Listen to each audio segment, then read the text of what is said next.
गत वर्ष 2019 के दिसंबर माह में 26 तारीख को नभोमंडल में जो कंकणाकृति सूर्य ग्रहण की घटना घटी थी, उसके पश्चात चीन में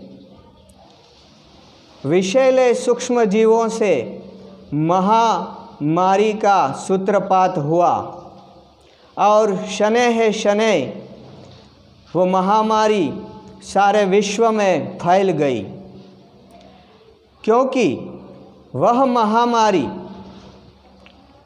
उस ग्रहण के पश्चात समग्र विश्व में फैल गई और आज तक जगत उस महामारी से उभरा नहीं है। तो सबके मन में यह प्रश्न हो सकता है कि अगली 21 जून 2020 को जबकि पुनः सूर्य ग्रहण की घटना घटने वाली है, तो उसके परिणाम स्वरूप ऐसी ही कोई आपदा तो विश्व में नहीं आएगी? यह प्रश्न उठना स्वाभाविक है। आज हम इस विषय में बात करेंगे। 21 जून 2020 और रविवार के दिन कंकणाकृति सूर्य ग्रहण की घटना घटने वाली है। रविवार के दिन सूर्य ग्रहण होगा तो उसे महाचूड़ामणि योग कहा जाता है।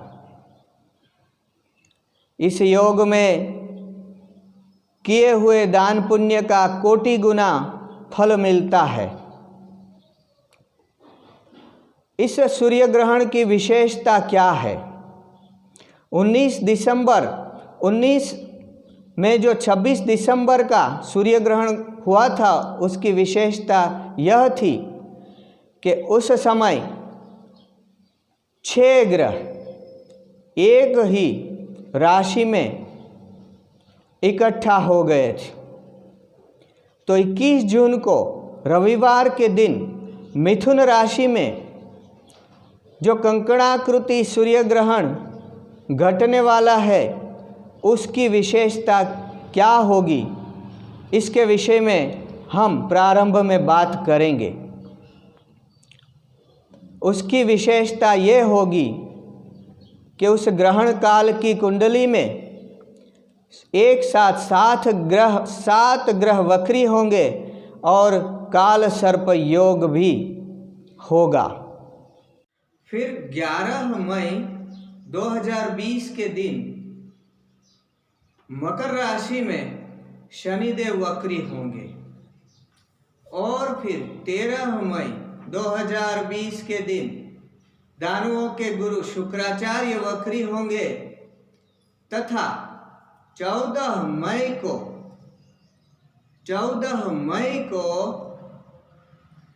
देवताओं के गुरु बृहस्पति अपनी नीच राशि मकर में वक्री होंगे। तो 21 जून का ग्रहण आते आते 7 ग्रह वक्री हो जाएंगे। तो ग्रहण काल की जो कुंडली है, नई दिल्ली में लगभग 10:20 पर ग्रहण का स्पर्श होगा और तब सिंह लग्न होगा।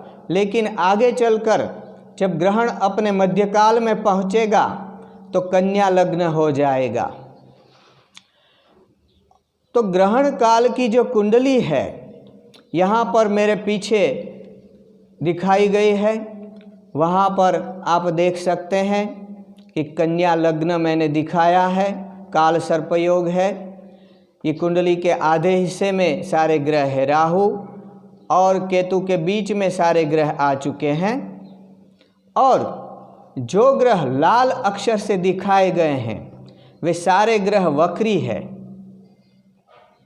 प्लूटो वक्री है, शनि मकर राशि में वक्री है, गुरु वक्री है, बुध भी वक्री है, शुक्र भी वक्री है और राहु केतु भी वक्री है। ये पूरे जो 7 ग्रह है लाल अक्षर में दिखाए गए हैं, सबके सब वक्री है। काल सर्प योग है। ग्रहण के दिन 11:32 मिनट तक व्यतिपात महापात है और इसी में ग्रहण लगेगा। तो ये जो 7 ग्रह वक्री है ये महाविनाशक योग है। हम आशा की बात कर सकते हैं लेकिन वास्तविकता से मुंह मोड़ नहीं सकते। तो ग्रहण कुंडली में जो ये काल सर्प योग और 7 ग्रहों का वक्री होना, ये ग्रहण के पश्चात 6 महीने तक अर्थात पूरे 2020 के अंत तक विश्व में कई प्राकृतिक आपदाओं को जन्म दे सकता है। प्राकृतिक आपदाओं में भूकंप, बड़े बड़े भूकंप, अतिवृष्टि और तूफानी वायु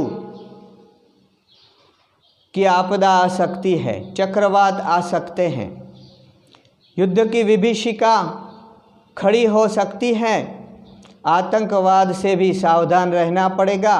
और क्योंकि ये सूर्य का ग्रहण है तो सूर्य अर्थतंत्र का, उद्योगों का कारक है, उद्योगपतियों का कारक है।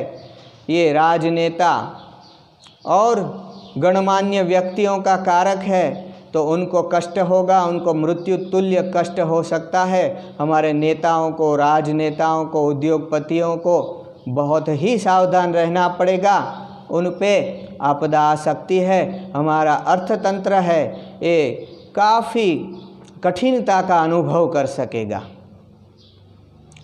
तो ये महाचूड़ामणि योग और महाविनाशक योग वाला जो ये ग्रहण पड़ने वाला है, उससे समग्र विश्व को फिर एक बार बहुत ही सावधान रहना पड़ेगा। यह ग्रहण मध्य अफ्रीका में कंकणाकृति दिखाई देगा, चीन में, दक्षिण एशिया में और पैसिफिक महासागर में भी कंकणाकृति दिखाई देगा। और पूर्वी यूरोप का जो दक्षिणी हिस्सा है वहाँ पर वो खंडग्रास दिखाई देगा। और दक्षिण एशिया के अलावा जो एशिया के हिस्से हैं, मध्य अफ्रीका के अलावा जो अफ्रीका के हिस्से हैं, वहाँ पर वो खंडग्रास दिखाई देगा। ये ग्रहण जहाँ पर भी दिखाई देने वाला है वहाँ पर ये आपत्ति ला सकता है। चीन और भारत में भी ये दिखाई देने वाला है। अधिक क्या कहूँ, अभी विश्व की आपत्तियों का समय पूरा नहीं हुआ है। कृपया मानव जात सावध रहें, धर्म में रहे। धर्मो रक्षति रक्षितः, धर्म में जो रहेंगे उनकी रक्षा होगी। भगवान विश्व का कल्याण करें।